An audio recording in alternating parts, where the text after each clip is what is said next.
ibintu byabaye kuri CDB urayizi se ndabiziye neza cyane nakuretse Ephraim witajya kuvuga kumakanya ko atabizi kandi wanze kubivuga nabivuga uko CDB APR yifuje gutandukana nawe kubwumvikane yifuje gutandukana nawe kubwumvikane CDB arabyanga yari afite amasezerano ya APR Football Club y'umwaka n'igice amezi 18 yari asigaye none baramubwira ati wowe waretse tugatandukana mu mahoro arabyanga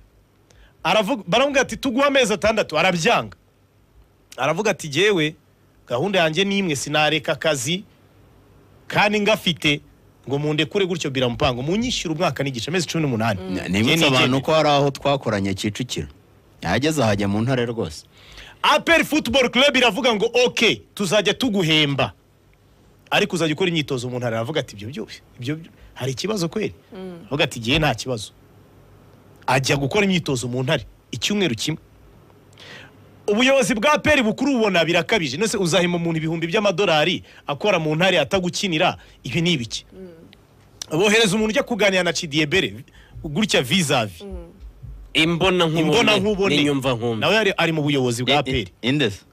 oya je nahisemo gukora iyo nkuru gutya Ephraim utangira kumvangira Ephraim ceceka n'abavuga irangi oya ngiye ubu ngubu umeze nk'umuntu uri kumva radio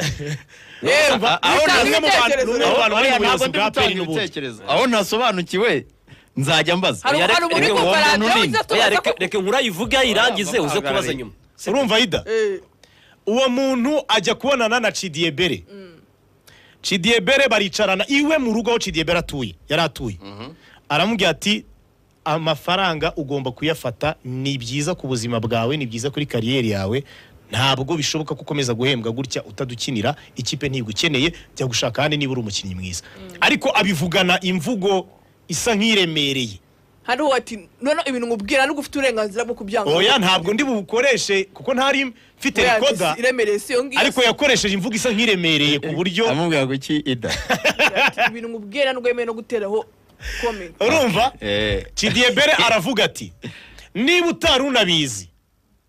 nabikekaga kuri buze kumbwira gutya nakuri kodinze akutibede nawe CDB njewe icyo nshaka na amafaranga nta kindi APR iza kubona ko bitari bukunde ko umukinnyi batandukana ku bwumvikane ikoresha tactique rero niyo mpamvu mubwira ngo uriya muntu wo muri APR ushushanya ibishushanyo byayo uri muri operation za Nairobi gucisha Jaberi Nairobi ni umuhanga cyane baricaye bashushanya ikintu kimeze gitya idanagira ngo uwo nindese akusimana yanjye umuntu dukurikira arimo arakurikirana neza wivanga ibintu urumva ikibazo ni umuntu cyangwa ikibazo ni story ko yagenze umuntu nabyo ni ikibazo baricaye baravuga toke none se biroroshye CDB tugushakiye ikipe yo mu Rwanda iguhemba nk'ibyo twaguhembaga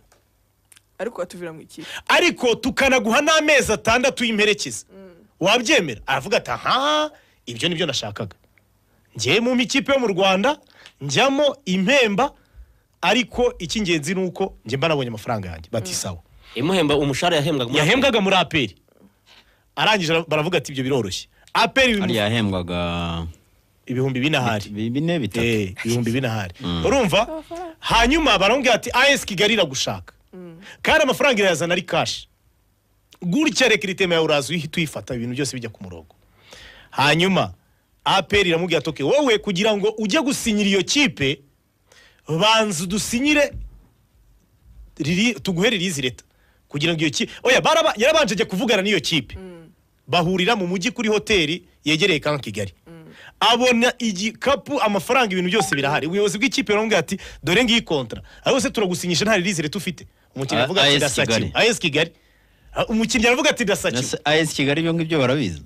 AS Kigali umuntu umwe muri APR yavugishije umuntu umwe muri AS Kigali bemera gukorana iyo kope umuntu se ko bayikoze rero muri AS Kigali cyane AS yashema ntabyaza urumva yari umuntu muri AS Kigali uri mu buyobozi uwo muntu muri AS Kigali urumva Ephraim nkuru yakunaniye reka ngabayivuge njye ndi kumva urumva hanyuma ndikumva aragenda bamuha amasezerano arayasoma abona biraryoshye ariko bamubwira ati kugira ngo usinye biragusaririza leta ahamagara muri APR avuga ati mwamba bari mukamaririza leta kwa masaha yo muntu wa AS Kigali n'igikapu cy'amafaranga akireba na kontariraho cyane asubira muri aperi gusaba release leta bamukubita release leta wa muntu muri AS Kigali ntiyongeye kumwitaba aperi ibitandukanye n'umuntu kubwumvikane na cya gipfurumba ntiyakibona AS Kigali amasezerano ntiyayasinya birangirira umuntu wo muri AS Kigali yahemukiye yatangarira uwo muntu yaramuhemukiye yaravuze ati ntekewe umutwe